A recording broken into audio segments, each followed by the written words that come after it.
Yeah, yeah, oh. Respeto lang sana, diba?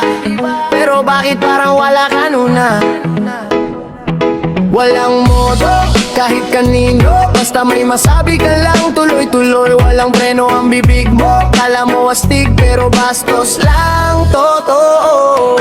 Walang modo, wala kang respeto sa matatanda o sa kaibigan mo. Konting iya naman, konting control. Hindi lahat nadadaan sa tapang at yabang mo. Pasok ka pa lang, ang lakas na ng boses. Kala mo kung sino, parang hari sa prosesyon. Sumingit sa pila, walang pakialam. Pag sinita, ikaw pa ang galit at maanghang sa lamesa. Hindi marunong makiramdam, biro mong masakit, pero tawag mo trip lang. Hindi kulang pagiging bastos. Ang respeto, hindi yan optional, boss. Social media, ganun din ang galawan. Comment mo puro lait, puro patot sa datyabang. Hindi lahat ng prangka ay tama. Minsan excuse lang yan para maging walang hiyaya. Konting ayos lang sa asal, hindi mahirap kung may dangal.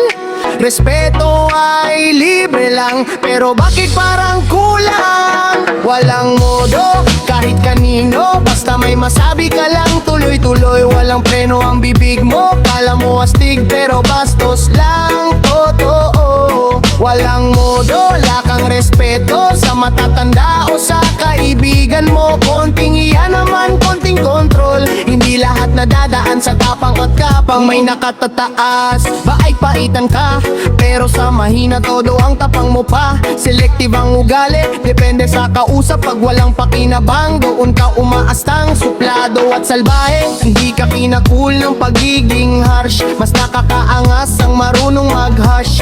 Minsan tahimik pero may prinsipyo, kesa maingay pero puro perwisyo. Ang tunay na lakas may kasamang respeto. Hindi kailangan manapak ng ego. Kung gusto mong igalang ka ng tao, simulan mo sa asal mo mismo. Oh, baguhin ang galaw, konting disiplina sa araw-araw. Mas magaan ng mundo kung may respeto tayo sa isa't isa, bro. Real talk, hindi ito diss. Lesson lang para sa mga nagmi-miss. Ang magandang asal hindi naluluma. Yan ang tunay na yaman, tandaan mo sana.